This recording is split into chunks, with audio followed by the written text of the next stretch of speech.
So my favorite movie of all time is Limitless. I think at this point, I've watched it literally hundreds of times.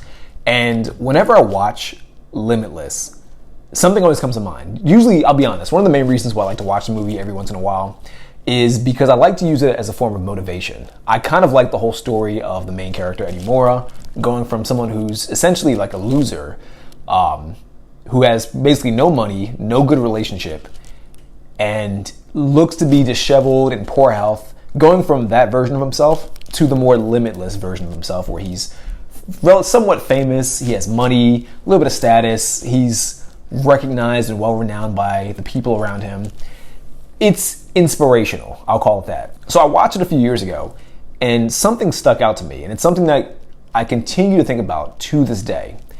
Now, for anyone that's not familiar with the movie, let me give you just a brief summary of the movie Limitless. So this movie came out like decades ago, I think like 2013 or 2014, something like that. And the story revolves around this character named Eddie Mora. So Eddie Mora is essentially an author. He just signed up for a book contract, but he's struggling to finish the book. He's procrastinating. And based on the way you see him earlier in the movie, it seems pretty clear that he's a bit socially awkward. He's intelligent, but he's not good at interacting with people. He doesn't get social cues very well. He doesn't have a lot of money. He seems like he's pretty broke, despite having a pretty nice apartment in New York, by the way. But basically, life's not going the way he wants it to go. And so, long story short, one day he eventually comes across his ex-wife's brother, and he provides him with this pill. This pill is called NZT. He takes the pill, and suddenly, the way he describes it is all 100% of his brain kind of activates at once, and he's basically able to recall anything that he's ever encountered. So if you watch the TV show, like even for a few minutes, he's able to recall it entirely. If he's even glanced at a book or glanced at a few pages from the book, he's able to recall it completely. He's motivated. He can study the entire day. He has great memory retention. Pretty much it's a super drug. It's something that I think a lot of people, especially in America, would love to have. Now he gets his hand on this pill, and from that point on throughout the entire movie, he kind of uses it to dramatically improve his life. He makes a lot of money, like I mentioned earlier. He works at this trading firm, I believe it was. Gets recognized by this pretty famous, we'll call it a pretty famous person kind of in the financial sector, and lives a good life up until this point where other people understand that he has this pill. And there's a few different parties. I'm not going to go super deep into it, but there's a few different parties that recognize he has this pill, and basically they want the pill from him, and they're willing to off him to get the pill. That's essentially the gist of it. Now, the entire movie, if you watch it and kind of take everything they say at face value, they want you to believe that this pill is the reason why Eddie is able to basically change his life so significantly. And to a degree, I kind of think that's true, but when I was watching it a while back, I noticed something interesting. And I want to share what it is in this video because I think what I've come to find from Limitless, the movie, is something that you can apply into your own life without any drugs. Now, like I mentioned, the whole movie, you're under the impression that if you take the pill, it allows you to recall so much information and use so much of your brain that you're able to kind of overcome any problem or any negative situation that you're in. Whether that be a health situation, we see at some point in the movie, Eddie is able to almost kind of diagnose, I don't remember exactly who it was, I think it was one of his relatives, diagnosed that she has like cancer or some kind of illness, and he's able to tell her what pills or what combination of pills she should take in order to, I guess, overcome this disease. We see it work extremely well for him financially. He's able to kind of understand different trends and different patterns when it comes to the stock market. So he's able to become a trader and become very rich and very successful very quickly using those patterns and trends that he's able to kind of pick up. And he's also able to use it with relationships. He's able to speak different languages pretty easily. I think at one point he's jogging and he kind of says that even casually reading or even casually listening to a language, he's able to learn it fluently. We see him speak, I think, Chinese at one point in a Chinese restaurant. So basically, it's a super drug. Now, there's one point in the movie that kind of made me shift how this drug works, and it made me really think about what is truly happening in this movie to each of these characters. Now, I want to say this. this is like my own headcanon. This is not what, to my knowledge, the creator of the film intended. This is just how I'm choosing to interpret the events of the movie. At one point in the movie, Eddie is looking for his pills. He moved in with his girlfriend, and at some point in the movie, if he doesn't take the pills consistently, he begins to crash. And you kind of learn at some point that basically the drug kills you. If you keep taking it, it'll kill you. And if you stop taking it, it can still kill you because you'll go through withdrawal. So he stops taking the drug. And at one point, he needs it. He's sick. He goes to his girlfriend's place. I think she works in like some kind of publishing agency. And she goes to get the pills from him. Now, like I mentioned earlier in the video, there are a few different parties trying to get to Eddie because he has this pill who can essentially make you into a super intelligent person. Very useful drug to have. They go after him. They go after her because they realize that she has the pills. She's trying to deliver it to Eddie. And she kind of gets stuck in the situation where this man is trying to basically murder her, or basically unalive her. And she doesn't know what to do. So she panics, she calls Eddie, and she says, "Eddie, there's a guy coming after me. I think he wants to unalive me. What should I do? I don't know where to go." And his solution, Eddie's solution is take one of the pills. The way the pill works, and this is what he says to her, the way the pill works, if you take it, you'll come up with a solution. That's how the pill works. So at first she doesn't believe it. Then she, I guess because she's desperate and she has no other options, she takes one of the pills, ingests it, and suddenly she kind of is able to look around. She sees different opportunities. She's able to kind of see through each circumstance and see what the outcome might be. And based on what she's able to come up with, she chooses the best situation that allows her to escape from her potential unaliver. So I watched that scene, and on the surface, it looks like the drug is doing exactly what we're told the drug does. It helps you come up with solutions. It helps you recall things. But I think it goes a bit deeper than that. I think there's really something else that the drug is doing in this movie.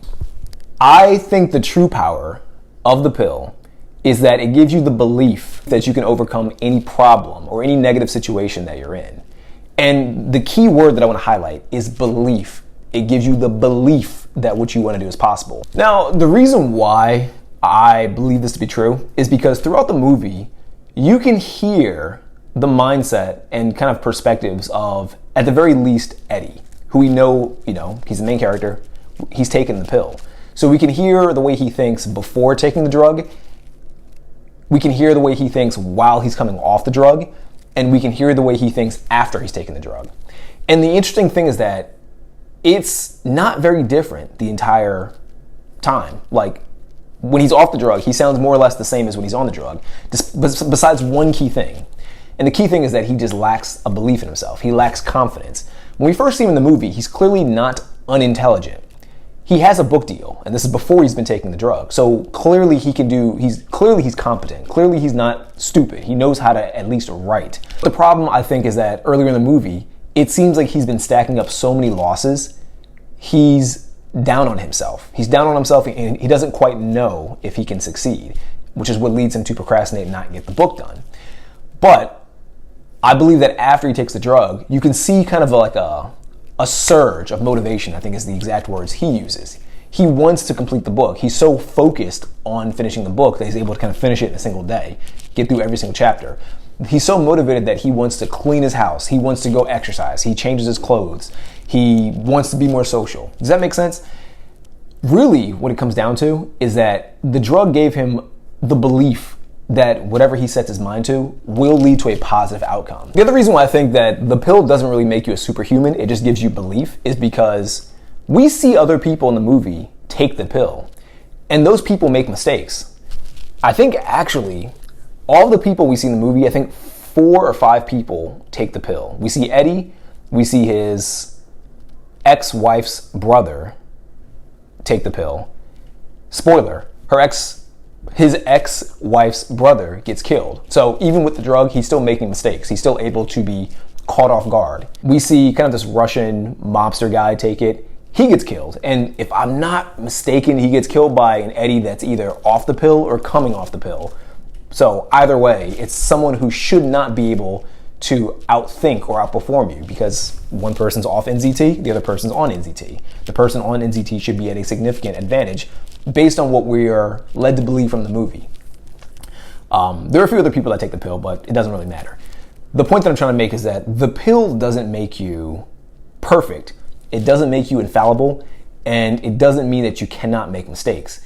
It simply gives you the belief that the things you set your mind to can happen. But of course, if you have two different people who have a belief that what they do can happen or what they do can come true, opposing each other, then obviously other factors are going to play a role. Some intelligence. I don't get too deep into it, but hopefully you understand the point that I'm making. There's another scene in the movie that, just to kind of reiterate this point, where Eddie's kind of walking through a subway, and this is after he's taken the pill.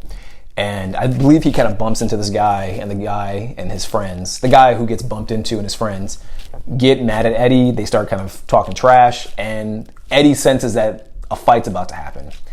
Internally, he says to himself, a fight? I don't know how to fight. And then he recalls watching these old fight science videos and Bruce Lee movies, and he thinks to himself, or can I fight? To me, that demonstrates my point entirely. He technically cannot fight. He's not trained to fight. And it doesn't really matter what movies you've seen. You can't recall things that you haven't done and learn those skills. Does that make sense? Like, you can't see someone play tennis and suddenly become an expert tennis player. It doesn't work that way. Like, muscle memory and other things play a factor. And we see in the fight, he does take hits. He does kind of get punched in the face. He's not perfect. He does enough to escape the fight and kind of deter the people, but he doesn't just like destroy them in a battle. He doesn't just destroy them in a fight. What would really happen here? I think what really happened is that initially he had the belief, I can't fight. I can't beat them because I don't know how to fight. I've never been in a fight. But because he was on NZT, instead of thinking, I can't win because I've never been in a fight and I don't know how to fight, he thought to himself, maybe I could win because I've at least seen a few different videos that might be able to help me. Does that make sense? Like, instead of just defaulting to losing, he switched his mentality and switched to the belief that he could win, or at the very least, the belief that he could escape. And so he escaped. So that's another example. Another quick example, I mentioned the girlfriend earlier, just that scene where she first takes NZT and she sees the different circumstances. Again, when I watched that scene a couple times, I thought to myself, she's not really using any active, recollection skills. She's simply just more observant of the things around her that's happening at that exact moment in time. And she's able to kind of just deduce from the different things that are happening which scenario is best for her to escape. What does that come down to? It's a belief. It's belief. That's really what it is. She initially believed that she was going to get unalived. She took the pill. Suddenly she believed that she could escape. And because she believed that she could escape, she looked for solutions that allowed her to escape. Is that something that a normal human could do? Obviously it's a movie, so if you're in a situation where some guy's trying to unalive you, I don't do the things in the movie. But, for the sake of the argument, sure, a normal person could do exactly what she did, which is run away. And in the movie, she kind of sees some girl ice skating. She picks up the girl and flings some random dude's daughter to cut the guy chasing her. I don't recommend doing that, but you get the point that I'm making. She didn't do anything that was so absurd or so crazy that in real life you couldn't do it. And she runs away. So yeah, basically the reason why I want to make this video is because the movie Limitless to me teaches a valuable lesson. And I think it's a lesson that we can all apply to our own lives. It's not the skills you currently have that make you successful. It's not the current skills that you have that can make you happy or that can push you ahead in life. Rather, it's the belief that these things can happen that hold you back. I think a lot of people, what happens in life is that they hold themselves back from believing they can do something, and because they lack the belief that they can do something, they can't do it. There's a quote that I heard a while back, and I don't recall exactly who said it. It may have been quoted to Aristotle, I don't know exactly, some philosopher. And basically the quote is something along the lines of, basically what the quote comes down to is whether you believe you can or whether you believe you can't, either way, you're correct. So that's the Limitless pill in a nutshell. It forces you to believe that you can do something rather than default to believing you can't do something.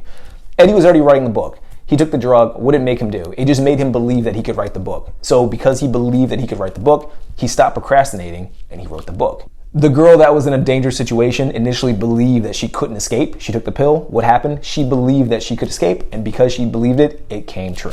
Eddie believed initially that he was down on his luck. He saw himself as some negative guy who was struggling in life. He took the pill. Suddenly he believed that even in a down market, and these were quotes from the movie, even in a down market, he could profit. I think that's actually like a quote from the movie. He says something along the lines of, in a down market, most people lose money, but most people aren't on NZT. It's just belief. I believe that most people believe that in a down market they can't win. I'm on NZT, therefore I believe I'm different. I can win. One last thing to kind of just leave you with before I close the video. I see a lot of people, man, especially like in Loudoun County, no hate to people who live in Loudoun County, in Virginia, who are not very smart, but are still very successful. And I'm sure you're watching this, you know of some people, whether in your own personal life or people you see on the news or people that you have encountered on TV or whatever, who are successful but unintelligent. And in a weird way, I think sometimes people think that being intelligent or just knowing things is the way to success. Success is subjective, but I really think that what it comes down to, like if you had to take a personality trait that leads people to be successful, it's a crazy amount of self-belief in themselves and almost a bit of delusion. Does that make sense? I think if you aren't delusional but still have a lot of self-belief, I think you can achieve more or less the exact same thing. I think if you are extremely delusional, by default, you have a self-belief in yourself because you're delusional. You don't rationalize reality correctly. And so you believe things that are true that might not actually be true, which can work negatively, by the way. But if you're trying to chase success, the person who's too stupid to realize that the task in front of him is difficult is going to be far better off than the person who's smart enough to realize that it's difficult. Does that make sense? I had a friend a while back. He got into real estate and as an investor, and he said that nowadays that he's smarter. He said, looking back on it, had he been as smart then as he is now, he wouldn't have gotten into real estate because he wouldn't have believed that he would succeed in real estate. But yeah, that's pretty much the overall message that I want to share with you in this video. Have more belief in yourself. A lot of the people that are more successful than you, a lot of the people that are achieving more than you are not doing so because they're gifted, they're not more talented, they're not even smarter than you. They simply have a belief that the things that they want to achieve can be done, and because they have a belief and because they're willing to put action towards that belief, they become more successful. Does that make sense? Hopefully it did. If it did, and if you liked the video, please comment below what your biggest takeaway was from this video. And if you know of anyone that might enjoy watching this video, please share that with them as well. As always, I hope to see you in the next video. Peace out. Bye.